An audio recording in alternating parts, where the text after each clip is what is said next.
All right, everybody, welcome back. Sorry, there's always a little lag because I don't never know when it goes live and connects and then there kind of seems to be a little bit of a delay.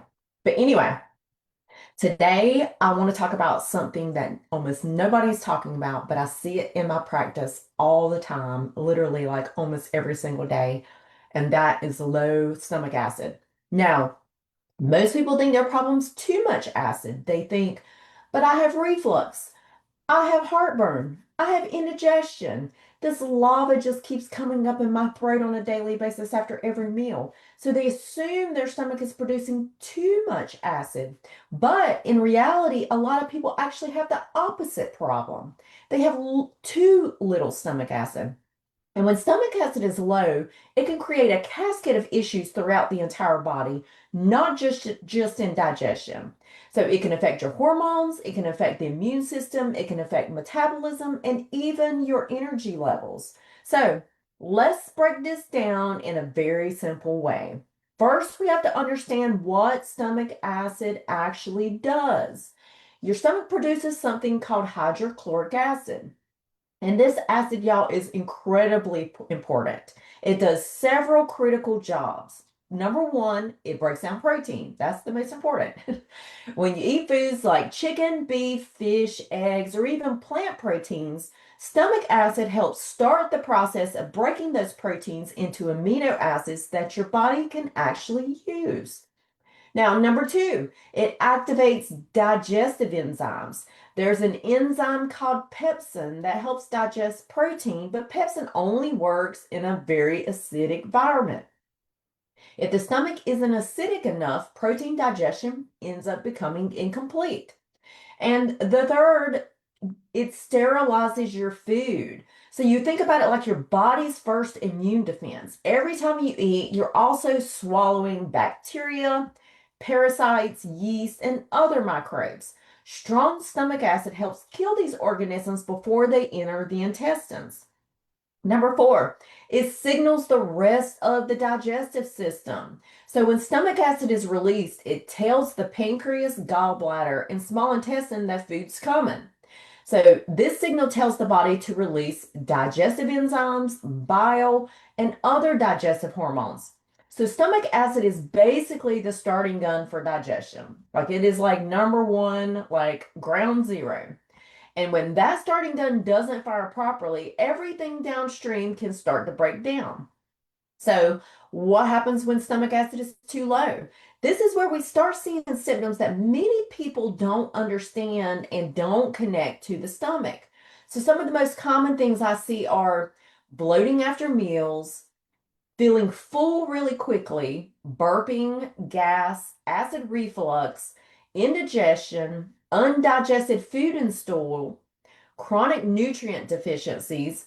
And oftentimes people will say things like, every time I eat, I just feel like food's just sitting there. That is a classic sign that stomach acid is lacking. Now, here's where it gets interesting.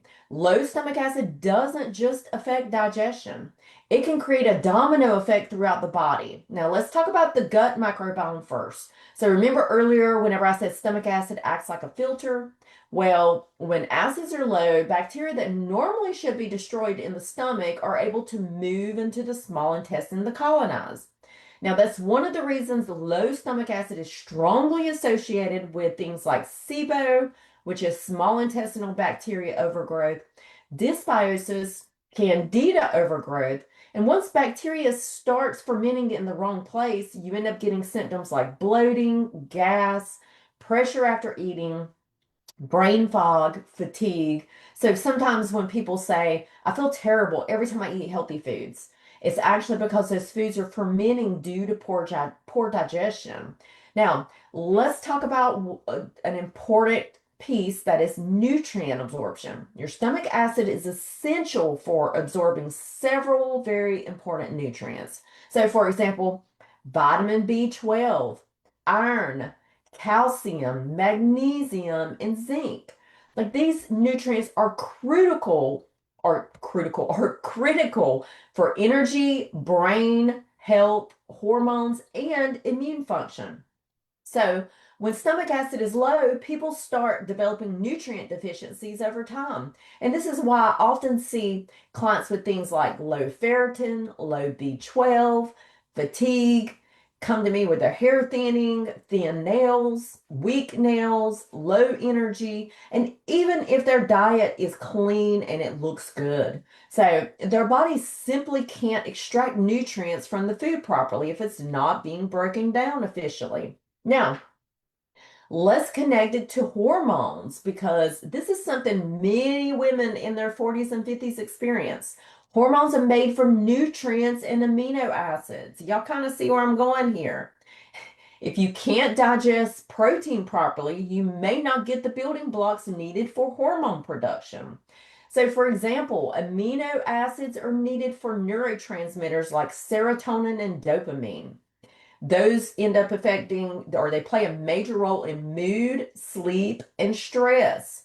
And then minerals like zinc and magnesium support progesterone production. So iron and B vitamins support thyroid production. So when digestion is impaired, hormones can start to feel out of balance. And people may notice things like fatigue, poor sleep, mood swings, weight loss resistance, brain fog, and they're literally trying everything. They're trying different diets, they're trying supplements, they're trying detoxes. But the real issue may be that digestion just isn't working properly. Now, let's talk about the immune system. About 70% of your immune system lives in your gut. Like, do I need to say that again? 70% of your immune system lives in your gut. And stomach acid is part of the first line of immune defense. So if stomach acid is low, microbes that should be destroyed in the stomach can enter the intestines. And that can lead to chronic gut infections, immune activation, inflammation, food sensitivities. And over time, this can contribute to things like autoimmune conditions, chronic fatigue, histamine issues, skin problems. So something as simple as poor stomach acid production can actually affect the immune system in a major way. Now, you might be wondering, why would stomach acid be low in the first place? That's what everybody asks. Like, why would it be low? There are several common reasons. One big one is chronic stress. So when you're in constant fight or flight mode, your body prioritizes survival, not digestion. So in turn, stomach acid production drops. Another common cause is aging. As we get older, stomach acid production naturally declines. Very, very common. That's why many people start noticing digestive changes in their 40s and 50s. And certain medications can also reduce stomach acid, especially acid blockers and PPIs.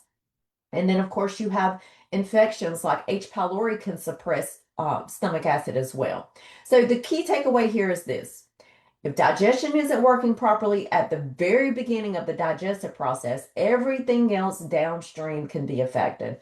Your microbiome, your nutrient levels, your hormones, your immune system, and even your metabolism. So sometimes the solution isn't another diet. Sometimes it's simply supporting digestion at the root level. And if this topic resonates with you, some signs you may want to look into low stomach acid include bloating after meals, reflux or heartburn regularly, tend to feeling full very quickly. You tend to have your routine labs done and are seeing common nutrient deficiencies, chronic gut issues, or just feeling like food is just sitting there like a rock in your stomach. These are all clues that digestion may need more support. And this is something I evaluate frequently with my clients using things like functional stool testing and digestive assessments. Because when we support digestion properly, it can have a ripple effect across the entire body. You will notice better energy, better hormone balance, better gut health, better immunity. So, if you found this helpful, drop a comment or send it to a friend that may need to hear it. And remember, sometimes the biggest health improvements start by fixing the very first step of digestion. Until next time.